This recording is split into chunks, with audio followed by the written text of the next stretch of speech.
jusqu'à 9h, Good Morning Business.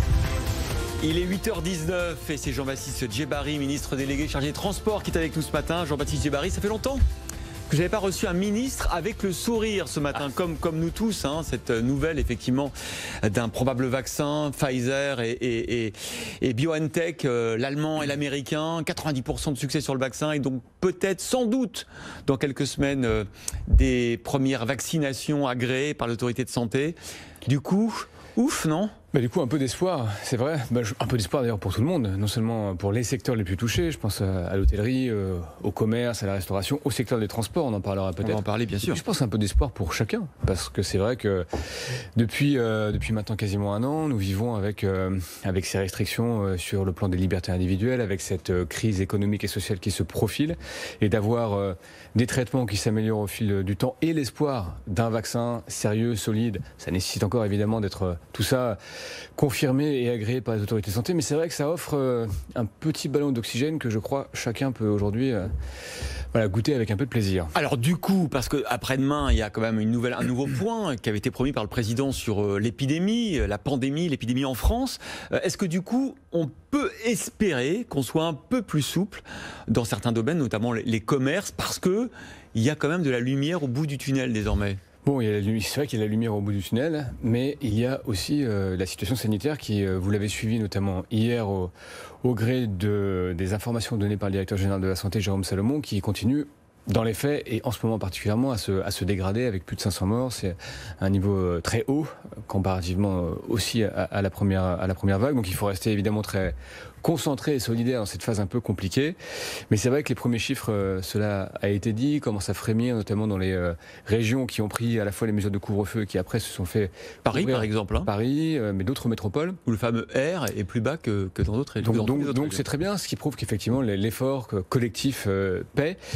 Et c'est vrai que ce serait bien de continuer à entretenir cette dynamique positive pour pouvoir avoir peut-être un Noël à peu près préservé et puis s'offrir effectivement des perspectives plus heureuses à compter des premiers mois de 2021. Je crois que chacun aspire à retrouver cette forme de normalité. Tout le monde. Alors, Jean-Baptiste Djebbari, au transport, vous avez des dossiers très délicats et qui vont sans doute pas le devenir moins avec ces espoirs. Parce que, par exemple, on va les prendre les uns après les autres.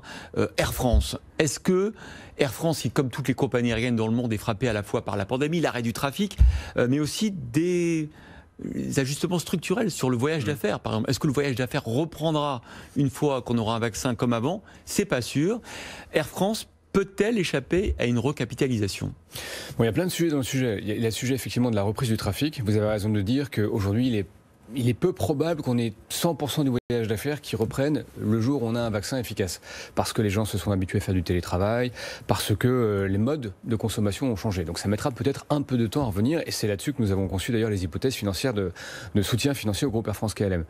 Ensuite, c'est sûr que le sujet du transport, c'est un sujet de confiance. Dès lors que vous avez un traitement sérieux, un vaccin sérieux, vous pouvez avoir des protocoles harmonisés aux frontières et donc retrouver de la fluidité, retrouver de l'offre. Et par ailleurs, je l'ai souvent dit, mais je pense que ce sera une réalité, il y aura peut-être une contraction de l'offre, une consolidation du secteur. Il y a des compagnies aériennes qui vont disparaître ? En difficulté en tout cas, je disais ce matin dans un journal du groupe que le groupe Norwegian s'était vu refuser ses aides par le gouvernement de la Norvège pour des raisons économiques. Et je dois dire ici, et peut-être qu'il faut que les Français aient conscience de la puissance de soutien de l'État français à l'ensemble des opérateurs industriels, économiques, notamment dans le transport aérien, et pas qu'Air France KLM, l'ensemble des opérateurs. Ça permet de survivre pendant la crise. Et ça permet de repartir dans l'après-crise avec des chances égales. Et il est évident que pour nous, le soutien à Air France KLM est important. Donc pour répondre à votre question, aujourd'hui nous avons fait avec le gouvernement néerlandais des prêts à Air France KLM. Ouais. Mais ça ne suffit pas, il y a 10 millions d'euros de pertes chaque jour. Voilà, 7 milliards de prêts pour l'État français, 3 milliards pour le gouvernement néerlandais, ce qui fait qu'aujourd'hui, la part de la dette chez Air France KLM est très forte par rapport à ces fonds propres. Donc s'il y a recapitalisation... Le cash s'envole. Il y a effectivement du cash qui est consommé, ça dépendra aussi de la dynamique de reprise. Mais si effectivement aujourd'hui Air France KLM a besoin de restaurer ses fonds propres par rapport à sa dette, il est possible qu'il y ait une recapitalisation. Est-ce qu'il y a une nécessité financière à ce qu'on recapitalise Air France aujourd'hui ?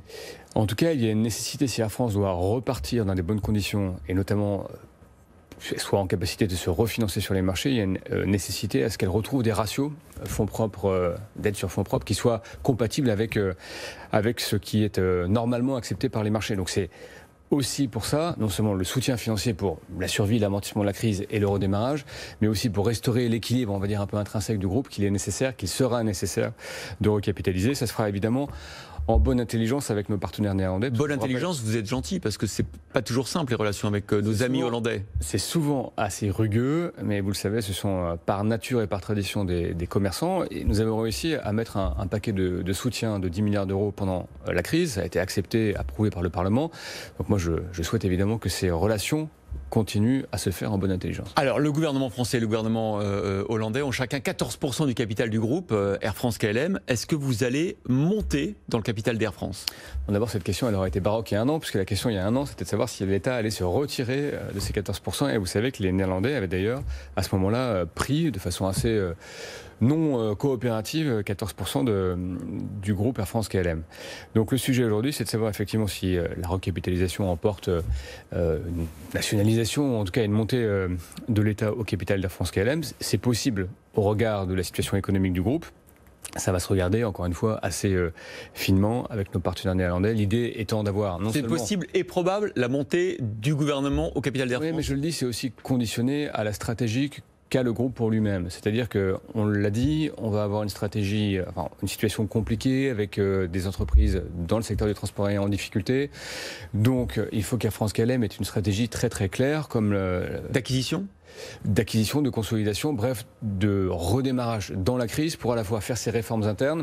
Vous savez qu'il y a une grande restructuration du réseau domestique, par exemple, et puis savoir redémarrer dans des bonnes conditions. Et ça, effectivement, ça passe par un regard lucide sur le marché. Si vous montez dans le capital, les Hollandais aussi monteront avec vous en parallèle. C'est prévu ou pas forcément ? Écoutez, c'est l'objet des discussions, de la négociation. Et il est évident que monter au capital, ça emporte des droits, que faire des prêts, ça n'emporte pas de droits. Donc tout ça se regarde avec eux de façon, je l'ai dit, honnête, lucide. Mais virile. Mais tirant, enfin, en tout cas, respectueuse de l'intérêt de chacune des parties. Et l'intérêt du gouvernement français, c'est de défendre au mieux l'intérêt d'un groupe international, mais aussi évidemment l'intérêt des Français dans le groupe. Quand on vous écoute, on se dit que c'est compliqué les négociations avec les Hollandais en ce moment. C'est toujours compliqué avec tous les États, vous savez. Mais c'est pas grave, c'est la géopolitique, c'est normal. Et on est dans des moments où on voit bien que l'Europe a une...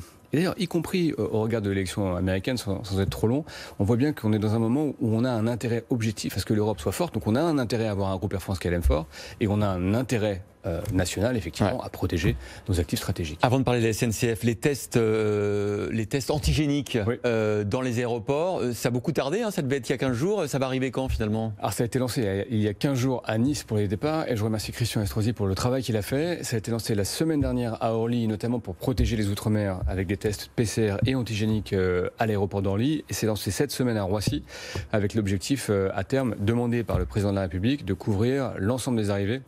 Vous savez qu'on pratique déjà des tests à Roissy, mais là ce sont des tests rapides. En 15 minutes, vous avez le résultat, et ça permet de beaucoup mieux couvrir, notamment les pays dans lesquels le virus circule encore beaucoup. Est-ce qu'on peut envisager que grâce à ces tests antigéniques, vous parliez de l'outre-mer, on pourra assurer, par exemple à Noël, des déplacements intra-région et notamment vers l'outre-mer ? Bon, des déplacements vers l'outre-mer, il y en a encore quelques-uns. C'est peut-être d'ailleurs le trafic qui a le moins souffert pendant la crise. Donc l'idée, c'est ça, hein, c'est quand même de permettre ces déplacements en sécurité, aujourd'hui pour des motifs... Il faut des raisons valables. Est-ce que des raisons de vacances, ça sera valable à Noël ? Tout ça dépendra sincèrement de la situation sanitaire, de son évolution. On aura un point jeudi qui va être important, pour les raisons que vous avez rappelées au départ. Mais je crois qu'il faut vraiment, même avec les petites bonnes nouvelles que nous avons eues hier et aujourd'hui, il faut vraiment prendre les choses avec beaucoup de sérieux, ne pas relâcher les efforts, parce qu'évidemment, plus l'épidémie décroît en France et sur nos territoires outre-mer, plus on en sortira rapidement. Un mot de la SNCF qui va réduire de 70% le nombre de TGV en circulation et qui s'attend à une année 2021 très difficile. Là encore, l'État sera là, mais enfin bon, c'est un peu facile pour la SNCF parce que de toute façon, l'état financier de l'État, j'ai envie de dire, était limité. Est-ce que c'est bien raisonnable ? Bon, l'État a été là depuis 2017, 35 milliards de dettes reprises, c'était nécessaire. Un soutien encore dans le plan de relance de 5 milliards d'euros, 3 milliards par an pour régénérer le réseau. Tous ces les chiffres là font tourner la tête. Hein. Oui, mais ces investissements, il faut comprendre qu'ils sont nécessaires parce qu'une politique de sous-investissement a été conduite pendant 20-25 ans. On a un réseau qui est dégradé, il faut le remettre à niveau parce que nous croyons dans le ferroviaire. Donc c'est nécessaire. Le sujet, c'est effectivement de savoir comment vont se comporter un peu les voyageurs. Là aussi, on a vu qu'on a eu un été assez dynamique. Le TGV aujourd'hui, on a demandé à la SNCF de réduire l'offre parce que faire circuler les trains vides, d'abord c'est pas possible parce qu'on a aussi des malades à la SNCF et qu'il est normal d'adapter un peu l'offre à la demande. On a aujourd'hui 10% des passagers pour 30% des trains. Donc je crois qu'on a là une surabondance de l'offre par rapport à la demande qui est satisfaisante.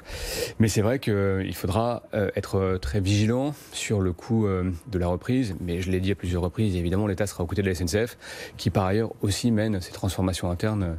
Et c'est heureux. Bon, merci Jean-Baptiste Djebbari, ça va quand même mieux qu'hier, depuis cette nouvelle. Mais moins bien que demain, paraît-il. Mais moins que demain. Ministre délégué chargé des Transports, d'avoir été notre invité.